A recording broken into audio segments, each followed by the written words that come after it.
ബിനിൽ ചേരുന്നുണ്ട് നമുക്കൊപ്പം കൊച്ചിയിൽ നിന്ന്. ബിനില്, പോലീസിന്റെ അന്വേഷണം ഏത് രീതിയിലാണ് മുന്നോട്ട് പോകുന്നത്? ഹോട്ടലുമായി കേന്ദ്രീകരിച്ച് നടന്നിട്ടുള്ള ഡാൻസ് ഓഫിന്റെ പരിശോധനയിൽ എന്തെങ്കിലും വിശദാംശങ്ങൾ കൂടിയുണ്ടോ?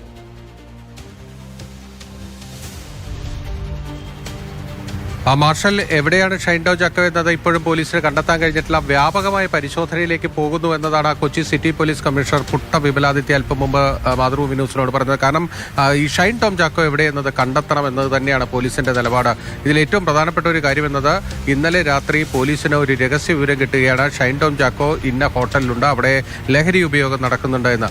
അങ്ങനെ ഡാൻസ് ഓഫ് സംഘം എത്തുകയാണ്. കൊച്ചിയിലെ ഡാൻസ് ഓഫ് സംഘം എന്ന് പറയുന്നത് വളരെ വിപുലമായ ഒരു 4 SIമാരുടെ നേതൃത്വത്തിൽ വലിയൊരു സംഘം തന്നെയാണ് കൊച്ചി സിറ്റിയിലെ ഡാൻസ് ഓഫ് സംഘം. അവർ ഈ വളരെ അതീവ രഹസ്യമായിട്ടാണ് ഈ ഹോട്ടലിനുള്ളിൽ എത്തുന്നത്. പക്ഷേ ആ ഹോട്ടലിനുള്ളിലെത്തി ഈ റൂം കണ്ടുപിടിച്ച് അവർ ആ റൂമിലേക്ക് പോകുന്ന സമയത്ത് ആ വിവരം എങ്ങനെയോ ചോർന്ന്, അതായത് ഈ ഹോട്ടലിൽ നിന്ന് തന്നെ ആവാനുള്ള സാധ്യതകളുണ്ട്, അല്ലെങ്കിൽ മറ്റേതോ മാർഗത്തിലൂടെ കൃത്യമായും ഷൈൻ ടോം ചാക്കോയ്ക്ക് അത് ചോർന്ന് കിട്ടിയാണ്. മുറിയിലേക്ക് പോലീസ് എത്തുന്നു. അങ്ങനെ ഇയാൾ ജനൽ വഴി ചാടി രക്ഷപ്പെട്ടു എന്നതാണ് ഇപ്പോൾ പോലീസ് നൽകുന്ന വിവരം. അതാണ് നമ്മൾ ആ കോണിപ്പടിയിലൂടെ ഇയാൾ ഇറങ്ങി വരുന്നതൊക്കെ കാണുന്നത്. എമർജൻസി എക്സിറ്റ് ആ ഭാഗത്തൂടെ ഇയാൾ ഇറങ്ങി വരുന്നതാണ് നമുക്ക് മനസ്സിലാകുന്നത്. അങ്ങനെ അവിടെ നിന്ന് ഓടി വന്ന് ലോബിയിലൂടെ ഇയാൾ രക്ഷപ്പെടുകയാണ് ചെയ്യുന്നത്. ആ സമയത്ത് പോലീസ് ഈ ഹോട്ടലിനുള്ളിലേക്ക് കടന്നു കഴിഞ്ഞു. ആ വഴിക്ക് മറ്റൊരു ദിശയിലൂടെ ഇയാൾ അവിടെ നിന്ന് രക്ഷപ്പെടുകയാണ് ചെയ്തിരിക്കുന്നത്. ഈ ഷൈൻ ടോം ചാക്കോയുടെ കഴിഞ്ഞ ദിവസത്തെയുള്ള പ്രതികരണങ്ങളൊക്കെ നമ്മുടെ മുന്നിലുണ്ട്. അതായത് പല കേസുകളുമായി ബന്ധപ്പെട്ട് തന്നെ കുറ്റക്കാരനാക്കാൻ ശ്രമിക്കുന്നു, നെഞ്ചു വിരിച്ചു നിന്നാണ് ഷൈൻ ടോം ചാക്കോ ഇതിനെല്ലാം മറുപടി പറയുന്നത്. അങ്ങനെ ഉള്ള ഷൈൻ ടോം ചാക്കോ കയ്യിൽ മറ്റൊന്നില്ല എങ്കിൽ എന്തിനോടി രക്ഷപ്പെട്ടു? അതാണ് പോലീസിന്റെ ചോദ്യം. ഇയാൾക്ക് ഒളിപ്പിക്കാൻ എന്തോ ഉണ്ടായിരുന്നു, അതുകൊണ്ട് തന്നെയാണ് ഇയാൾ അവിടെ നിന്ന് ഓടി രക്ഷപ്പെട്ടത് എന്നതാണ് പോലീസ് മനസ്സിലാക്കുന്നത്. സമഗ്രമായ പരിശോധനയാണ് ഇപ്പോൾ പോലീസ് നടത്തിക്കൊണ്ടിരിക്കുന്നത്. പുട്ട വിമലാദിത്യ കമ്മീഷണർ പറയുന്നത്, എവിടെയായിരുന്നെങ്കിലും ഷൈനെ കണ്ടെത്തുവാൻ വേണ്ടിയുള്ള വ്യാപകമായ പരിശോധന പോലീസ് തുടരുകയാണ് കൊച്ചിയിൽ. ശ്യാം പ്രസാദ് കൂടി ചേരുന്നുണ്ട്. ശ്യാം, ഈ ഹോട്ടലിൽ പരിശോധന നടന്നു, അതിനുശേഷം ഇന്ന് പോലീസ് അവിടെ എത്തുന്നു. മാധ്യമങ്ങളിൽ കണ്ട വിവരം അനുസരിച്ച് എത്തിയെന്നാണ് പോലീസ് പറഞ്ഞത്. ഇപ്പോൾ ഈ നടിയുടെ വെളിപ്പെടുത്തലോ ഇതൊന്നും പോലീസിന്റെ ശ്രദ്ധയിൽ വന്നില്ലേ എന്ന് നമുക്കറിയില്ല. എന്തായാലും ഇപ്പോഴെങ്കിലും പോലീസ് അവിടെ എത്തിയല്ലോ. എന്താണ് പോലീസ് എടുത്തിരിക്കുന്ന നടപടികൾ? ഈ ഹോട്ടലിൽ നിന്ന് മറ്റെന്തെങ്കിലും വിവരങ്ങൾ, ഇപ്പോൾ ആരാണ് ഷൈൻ്റെ ബാക്കി റൂമിൻ്റെ റെൻ്റൊക്കെ അടച്ചു എന്ന് പറഞ്ഞു, അത് സിനിമാ മേഖലയുമായി ബന്ധപ്പെട്ട ആളുകൾ തന്നെയാണോ? ഈ റൂമിലുണ്ടായിരുന്ന മറ്റു സാധനങ്ങൾ, ഷൈൻ്റെ സാധന സാമഗ്രികളൊക്കെ ആരാണ് അവിടെ നിന്ന് മാറ്റിയത് തുടങ്ങിയ വിവരങ്ങളൊക്കെ ലഭ്യമാണ്? ദിവിഷ, അതായത് ഇന്നലെ പുലർച്ചെ 5:30 ഷൈൻ ടോം ചാക്കോ ഈ PGS വേദാന്ത എന്ന് പറയുന്ന ഈ ഹോട്ടലിൽ വന്ന് മുറിയെടുക്കുന്നത്.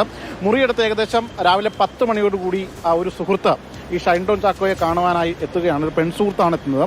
അതിനുശേഷം ഷൈൻ ടോമിന്റെ മുറിയിൽ നിന്ന് അവർ അതേ നിലയിൽ തന്നെ മറ്റൊരു മുറിയെടുക്കുകയും ചെയ്തു. പിന്നീട് അവരെ കാണാൻ മറ്റൊരു സുഹൃത്ത് എത്തുന്നു. കൂടാതെ വൈകിട്ടോടുകൂടി ഷൈനെ കാണാൻ മറ്റൊരു സുഹൃത്ത് വരുന്നു. ആ സുഹൃത്താണ് ഷൈനിന്റെ മുറിയിൽ ഉണ്ടായിരുന്നത്. ഏകദേശം രാത്രി 10 മണിക്ക് ശേഷമാണ് ഡാൻസ് ഓഫ് സംഘം ഇങ്ങോട്ടേക്ക് എത്തുന്നത്. ഈ ഡാൻസ് ഓഫ് സംഘം കഴിഞ്ഞ 5 ദിവസക്കാലമായിട്ട് ഷൈനിനെ നിരീക്ഷിച്ചു വരികയായിരുന്നു എന്നാണ് മനസ്സിലാക്കാൻ കഴിയുന്നത്. ഡാൻസ് ഓഫിലെ ഉന്നത ഉദ്യോഗസ്ഥരിൽ നിന്നടക്കം വ്യക്തമാകുന്നത് തന്നെയാണ്.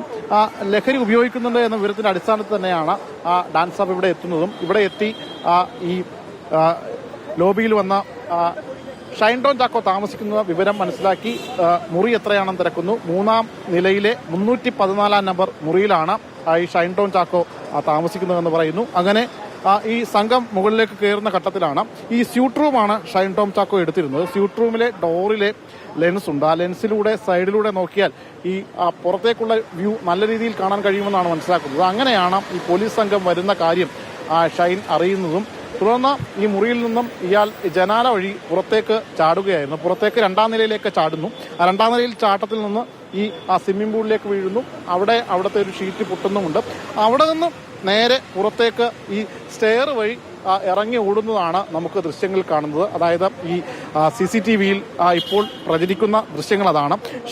സ്റ്റെയർ വഴി ഇയാൾ പുറത്തേക്ക് ഇറങ്ങി ഓടുകയാണ്. അങ്ങനെ ഇവിടെ നിന്ന് കടന്നു കളയുകയാണ്. പക്ഷേ ആ ഘട്ടത്തിൽ ഈ ഡാൻസ് ഓഫ് സംഘത്തിന് ഇയാളെ പിടികൂടാനോ മറ്റോ ഒന്നും കഴിഞ്ഞില്ല. പിന്നീട് ഈ മുറി പരിശോധിക്കുകയാണ്.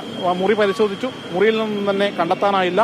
കൂടെ ഉണ്ടായിരുന്ന ആളെ വിശദമായി ചോദ്യം ചെയ്തപ്പോൾ ഷൈൻ ടോം ചാക്കോയാണ് ഉണ്ടായിരുന്നത്, താമസിച്ചിരുന്നത്. ഇയാൾ ഇവിടെ നിന്നും ഈ ജനാല വഴി പുറത്തേക്കിറങ്ങി ചാടിയതായിട്ടുള്ള മൊഴിയും പോലീസ് സംഘം രേഖപ്പെടുത്തിയിട്ടുണ്ട്. അതിനുശേഷം പോലീസ് അവിടെ നിന്ന് പോരുകയായിരുന്നു. പക്ഷേ പിന്നീട് ഇയാൾ എങ്ങോട്ട് പോയി എന്നത് സംബന്ധിച്ച് കണ്ടെത്താനും കഴിഞ്ഞിട്ടില്ല. നിലവിൽ ശരി ഇപ്പോൾ, ശ്യാം, പിന്നീട് PGS വേദാന്ത രാവിലെ 10 ഹോട്ടലിലാണ് മുറി എടുത്തിരുന്നത്. ഇങ്ങനൊരു പരിശോധന നടക്കുമ്പോൾ ആ ഹോട്ടൽ മുറിയിലുള്ള കോമ്പൗണ്ടിൽ ആരും പുറത്തു പോകാതിരിക്കാനുള്ള ഒരു ശ്രദ്ധ കൂടി സ്വാഭാവികമായിട്ട് അന്വേഷണ സംഘത്തിന്റെ പോലീസ് ഭാഗത്ത് സ്വീകരിക്കണമായിരുന്നു. വേണ്ടതാണ്. ഒരാളെ പരിശോധിക്കാൻ വേണ്ടി പോകുന്ന സമയത്ത് ചാടി ഓടാതിരിക്കാനുള്ള ഒരു പ്രാഥമികമായ നീക്കം അവർ നടത്തണമായിരുന്നു എന്നുള്ളത്. പക്ഷേ ഷൈമിന്റെ അമ്മയുടെ പ്രതികരണം വന്നിട്ടുണ്ട്. പോലീസിനെ കണ്ട് ഭയന്നാണ് മകൻ ഓടിയത്. മകനെ യാതൊരു രീതിയിലുള്ള ഇതും മകന്റെ കയ്യിൽ നിന്ന് കണ്ടെത്തിയിട്ടില്ലല്ലോ എന്നുള്ള ചോദ്യമാണ് വരുന്നത്.